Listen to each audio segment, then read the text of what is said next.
చాలామంది అంటూ ఉంటారు, డబ్బులు ఇవాళ వస్తాయి పోతాయి, డబ్బులు సంతోషం తెచ్చిపెడతాయి అంటారు.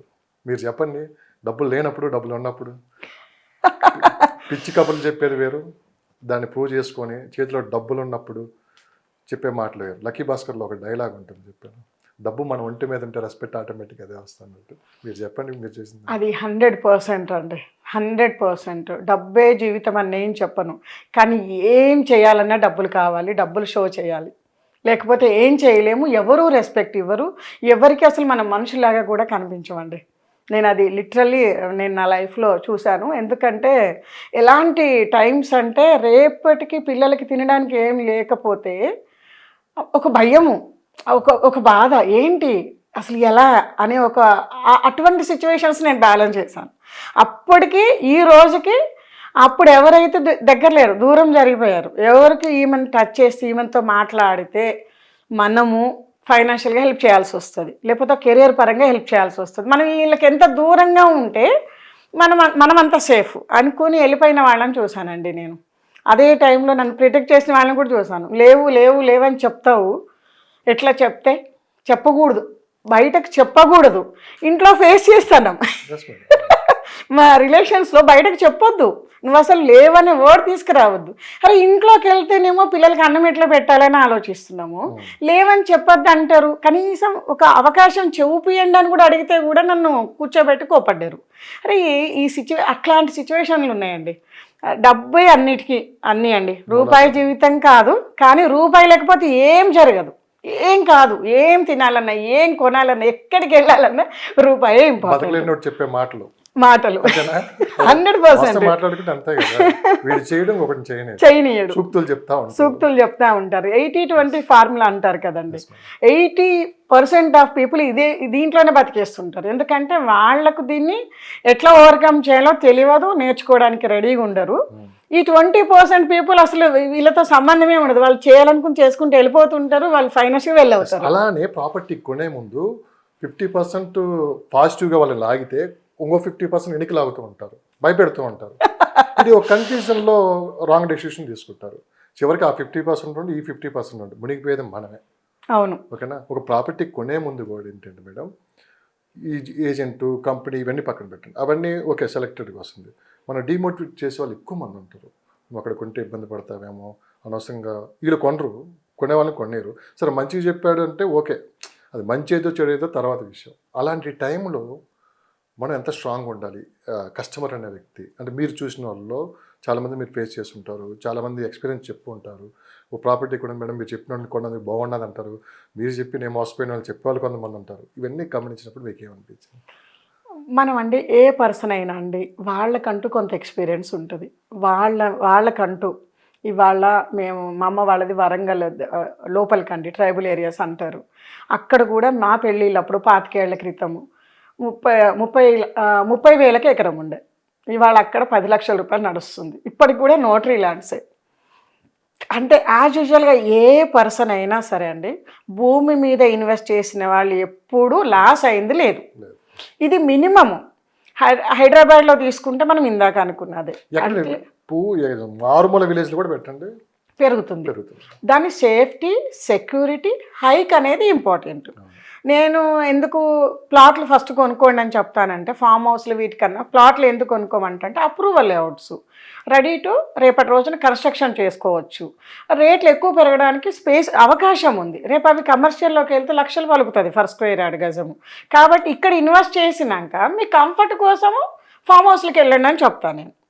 అట్లా ప్లాట్ల మీద పెట్టిన వాళ్ళు ఎక్కడ ఇబ్బంది పడింది లేదండి. అది మినిమం అనమాట. మన దగ్గర పిండి కొద్దీ రొట్టె అంటారు. ఇవాళ మన దగ్గర ఒక 20 లక్షలే ఉండి నాకు హైదరాబాద్ నడిబొట్టును కావాలంటే దొరకదు. మరి మనం ఇప్పుడు వెళ్ళే ఏరియాలు నేనేం చెప్తా అంటే అండి, అడవిలో 4 రాళ్ళు బాతుంటాయి. ఎందుకంటే డెవలప్మెంట్ ఏం లేదు కాబట్టి మీకు ఇవాళ ఆ రేట్ వస్తుంది. ఎందుకు పెడుతున్నారు? డెవలప్మెంట్ వచ్చేసరికి మీకు రేటు పెరుగుద్దని. మరి అక్కడ ఏమి ఎక్స్పెక్ట్ చేయొద్దు. ఎక్స్పెక్ట్ చేయకుండా వస్తే రండి.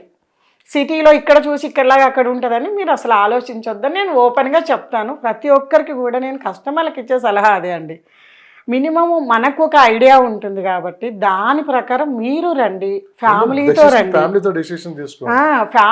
రండి, కూర్చోండి, అడగండి అప్రూవల్స్ ఏమున్నాయి, డెవలప్మెంట్స్ ఏమున్నాయి, సైట్ టచ్ చూసుకోండి. ఫీల్ మ్మ్. ఒకసారి వెళ్ళి చూసి touch చేసి చూసి చూడండి. కూర్చొని అక్కడ నిలబడి ఆ ప్లాట్ దగ్గర వెళ్ళి అక్కడ గ్రోత్ ఏం పెరిగింది, బిఫోర్ 10 years ఏముంది, ఇప్పుడు ఏముంది, నెక్స్ట్ 10 yearsలో ఏమి రాబోతుంది అనేది అన్నీ చూసుకొని వాళ్ళ వికీపీడియాలో రానిది లేదు, ప్రతి ఒక్కటి వస్తున్నాయి. ఇప్పుడు మీ ఛానల్లో అసలు కంప్లీట్గా ఏరియాలో ఇన్ఫర్మేషన్ మొత్తం ఉంటుంది. మరి ఇంత బాగున్నప్పుడు, ఇంత ఇన్ఫర్మేషన్ ఉన్నప్పుడు డెసిషన్ తీసుకొని వాళ్ళు రావాలి. ఇవ్వాలండి మొన్న ఒక లీగల్ ఒపీనియన్ దగ్గరికి వెళ్తాను, నాకు లింక్ డాక్యుమెంట్ పంపించమన్నారు. అతను ఏం చేస్తున్నాడంటే లీగల్ ఒపీనియన్కి వెళ్ళడానికి 4,000 3,000 ఛార్జ్ చేస్తున్నాడు ఒక డాక్యుమెంట్ చెక్ చేయడానికి. ఏ డాక్యుమెంట్ తీసుకెళ్ళినా ఇందులో ఈ తప్పు ఉంది, ఇందులో ఈ తప్పు ఉంది, ఈ తప్పు ఉంది అని చెప్తున్నాడు. అతను 2 ఏళ్ల నుంచి తిరుగుతున్నాడండి. అంటే అతనికి వచ్చి ఆ 3,000 4,000 కోసమో ఇతను 10 పెంచాలు చూపిస్తున్నాడు. అంటే ఒక లీగల్ ఒపీనియన్ కూడా కరెక్ట్ లేకుండా అయిపోయింది. ఇవాళ అందరి ఫోన్లలో వెబ్సైట్స్ ఉన్నాయండి, పిల్లలు చదువుకున్నారు, అందరూ చదువుకున్నారు. అందులో ఓపెన్ చేసి ఆ ప్లాట్ ఏ దాంట్లోకి వస్తుంది కూడా సెలెక్ట్ చూసుకోవచ్చు. అలాంటి టెక్నాలజీ అప్డేటెడ్ ఏరియాకి వెళ్ళి కూర్చొని చూస్తే ఏది అబద్ధం ఉండదండి.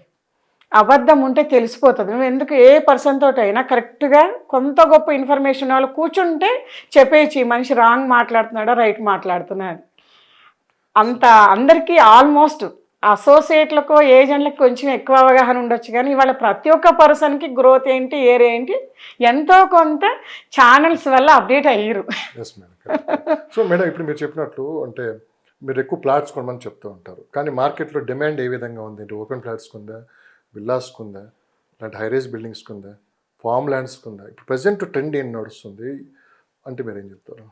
అంటే హైరేజ్ వాటికి వచ్చేసండి మహా అయితే డబల్ అవుతుందేమో, ఒక పీరియడ్ ఆఫ్ డబల్ అవుతుంది. ఎందుకంటే ఆల్రెడీ రేట్స్ పీకే ఉన్నాయి. 1.5 2 కోట్లకి వెళ్ళిపోయింది. మీరు ఏది తీసుకున్నారు 2 crores తక్కువ లేదు, మినిమం 1.5 మినిమం అవుతుంది ఎక్కడికి వెళ్ళినా సరే. 1.5 3 కోట్లు అవుతుందేమో. ఎందుకంటే ఏరియాస్ ఓపెన్ ఏరియాస్ ఉన్నాయి, కన్స్ట్రక్షన్స్ కంటిన్యూ నడుస్తున్నాయి. కాబట్టి ఒక అపార్ట్మెంట్లో ఫ్లాట్ అంతకన్నా ఎక్కువ పెట్టదేమో. ఒక మిడిల్ క్లాస్ పర్సన్ పెట్టేది కూడా యాన్ అండ్ యావరేజ్ చూసుకునే కడతారు కదా. ఇప్పుడు చూడండి 80% మనం అనుకున్న రేషియోలో ఉన్నాయి. పైన 20% విల్లాస్ కావచ్చు, ఇంకా 5-6 కోట్లు పెట్టి ఇప్పుడు అపార్ట్మెంట్స్ తీసుకున్నారు, ఫారెన్లో సెటిల్ అయ్యి ఎప్పుడైనా వచ్చి ఉండడానికి, లావేసి ఉండడం, వాళ్ళ అమ్మ నాన్న లావేసి ఉండడం, వాళ్ళు వచ్చినప్పుడు కూడా అందులో సెంట్రల్ ఏసీలు పెట్టుకుని ఉండగలగడము, ఇలాంటి వాళ్ళు ఉండొచ్చు ఒక 20%. కానీ మినిమం యావరేజ్గా వచ్చే జీతాలు ఎంత హైక్లో ఉన్నాయి, వీళ్ళు ఎఫర్టబుల్ ఏంటి అని చూసే కదా కడతారు. మరి అంటే 1.5 అనేసరికి ఒక ఎఫర్టబుల్ 2 లక్షలు సంపాదించినా అంతకన్నా ఎక్కువ తీసుకోలేకపోతున్నారు. కాబట్టి అంతకన్నా ఎక్కువ పెరుగుద్దని మనం ఎలా అనుకుంటాం? మహా అయితే డబల్, ఇలా 4 లక్షలు అయినప్పుడు అది 3 కోట్లు అవుతుండొచ్చు. ఇది మినిమం కదండి. అంటే డబల్ కన్నా ఎక్కువ పెరగడానికి స్కోప్ లేదు. కమర్షియల్ స్పేస్ తీసుకున్న అంతే ఉంది, ఇటు అపార్ట్మెంట్లు తీసుకున్నా, హైరేజ్ తీసుకున్నా, ఇవి మొత్తం స్కోప్ అంతే ఉంది. విల్లాస్లోకి వెళ్తే ఆల్రెడీ ఇమ్యూనిటీస్ అన్నీ చెప్పి అవి కూడా 3 కోట్ల లోపు ఎక్కడ లేవు. 3 కోట్ల నుంచి 30 కోట్ల దాకా నడుస్తుంది హైదరాబాద్లో విల్లాస్. మరి ఎఫర్టబిలిటీ కాదు కదా, అంటే లిమిట్గానే పెరుగుద్ది. ఎందుకంటే 3 కోట్ల దాన్ని మీరు అమ్మాలనుకున్నప్పుడు 6 కోట్లు పెట్టగలిగిన వాడు రావాలి కదా. ఇప్పుడు 6 కోట్లు పెట్టేవాడు ఏం చూస్తాడు?